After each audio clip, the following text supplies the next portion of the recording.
नमस्कार, मैं ज्योति श्रीवास्तव। आप देख रहे हैं सी न्यूज भारत। वक्त हो चुका है यूपी बुलेटिन का। यूपी बुलेटिन में कुछ चुनिंदा और बड़ी खबरों पर चर्चा करेंगे और बताएंगे कैसे अमेठी में एक बार फिर अपने कारनामे से चर्चा में आई जिले की पुलिस। बुलंदशहर में चाकुओं से गोदकर फूफा भतीजे की निर्मम हत्या कर दी गई और मऊ में बरनवाल सेवा समिति के द्वारा होली मिलन समारोह का आयोजन किया गया। ऐसी तमाम खबरों पर विस्तार से करेंगे चर्चा।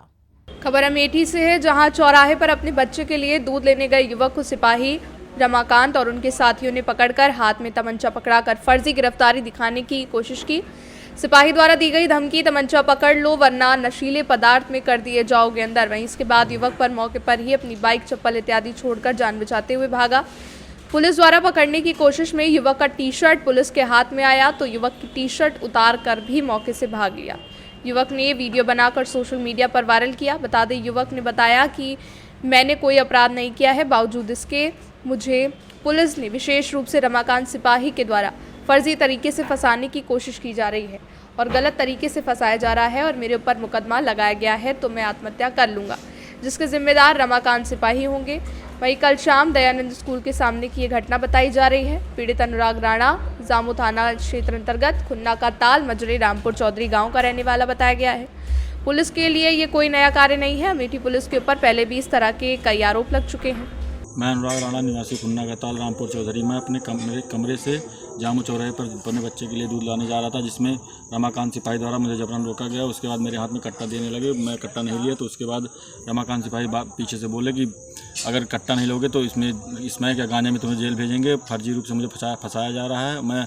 जब मुझे इस तरह हुआ तो मैं वहाँ से भागा तो मेरा फ़ोन गाड़ी और उसके बाद मेरा वो पैसा 7,000 रुपये और उसके बाद उसको मेरा चप्पल और मेरा कपड़ा लेके छीन लिया गया। उसके बाद ये लोग बार बार मुझे टॉर्चर कर रहे हैं और यही तरह फंसाने का कोशिश कर रहे हैं। अगर इसी तरह चलता रहा तो मैं आत्महत्या कर लूँगा। इसमें जिम्मेदार रमाकांत सिपाही होंगे। अगर थाने पर मुझे किसी प्रकार का फर्जी मुकदमा लगता है, जिसके जिम्मेदार रमाकांत सिपाही होंगे, जिससे फर्जी होगा।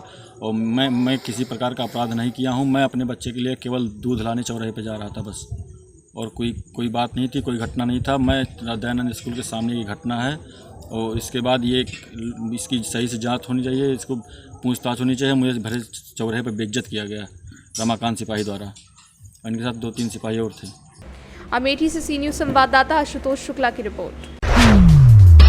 बदायूं में कल योगी आदित्यनाथ आ रहे हैं, लेकिन खामियाजा इसका मासूम गायों को भुगतना पड़ रहा है। रोड पर चलने फिरने वाली गायों को बेहोशी का इंजेक्शन लगाकर गाड़ियों में पकड़कर डाला जा रहा है, साथ ही उन्हें शहर से बाहर फेंका जा रहा है। वैसे तो योगी सरकार गायों के लिए गौशालाओं का निर्माण कर रहे हैं, लेकिन उनके आने से पहले ही गायों की दुर्गति हो रही है। योगी जी आप खुद देख सकते हैं इनकी दुर्गति का आलम। अधिकारी इन्हें पड़वाकर बेहोशी का इंजेक्शन लगाकर शहर से बाहर फेंकने का काम कर रहे हैं। ऐसे अधिकारियों के खिलाफ सख्त से सख्त कार्रवाई होनी चाहिए। बदायूं युवा मंच संगठन के अध्यक्ष ध्रुवदेव गुप्ता ने इसकी कड़ी शब्दों में निंदा की है। बदायूं से सी न्यूज संवाददाता अभय माहेश्वरी की रिपोर्ट। खबर बाराबंकी से है, जहां किसान पथ पर भीषण सड़क हादसा, डीसीएम और ट्रक में भीषण टक्कर। बता दें, किसान पथ पर डीसीएम और ट्रक में भीषण टक्कर होने के बाद दोनों वाहन पलट गए और जिस वजह से ट्रक आग का गोला बन गई। खबर लिखे जाने तक एक की मौत होने की पुष्टि हुई है। वहीं उधर गुजर रहे उड़नदस्ता निर्वाचन टीम मजिस्ट्रेट मयंक सिंह समेत पूरी टीम राहत कार्य में जुटी है। उक्त उड़नदस्ता टीम के मजिस्ट्रेट ने आनन फानन में दुर्घटना की सूचना पुलिस और फायर ब्रिगेड को दी। चंद ही मिनटों में फायर ब्रिगेड, एम्बुलेंस और आसपास की चौकी थानों की पुलिस स्टाफ मौके पर पहुंचकर राहत कार्य में जुट गए। बाराबंकी से सी न्यूज संवाददाता हयात की रिपोर्ट। खबर बुलंदशहर से है, जहां चाकुओं से गोदकर फूफा भतीजे की निर्मम हत्या। ट्रांसपोर्ट नगर के पास गंग नहर की पटरी पर मिला फूफा भतीजे का लहूलुहान शव। कल 3 बजे ट्रांसपोर्ट नगर से अचानक गायब हो गए थे सुधीर गर्ग और राजीव गर्ग। बताया जा रहा है गंग नहर की पटरी के पास भतीजे और फूफा के शवों के बीच थी 200 मीटर की दूरी। वहीं चाकू से कई वार कर की गई फूफा भतीजे की हत्या। एआरटीओ ने जनसेवा केंद्र पर ऑनलाइन फीस जमा करने का काम करते थे राजीव गर्ग।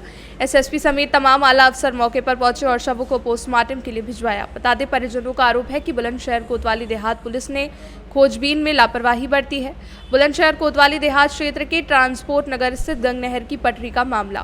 मेरी मुनीम ने बोलता कभी हाथ ये था, कहाँ पे पड़ती है बताना। कोतवाली सिटी है देहात है, आप बताओ कौन सी है सिटी। क्यों बोला उसने, कंप्लेंट में लिखी, क्या पता रात में बच जाते, सांसें होती बताना।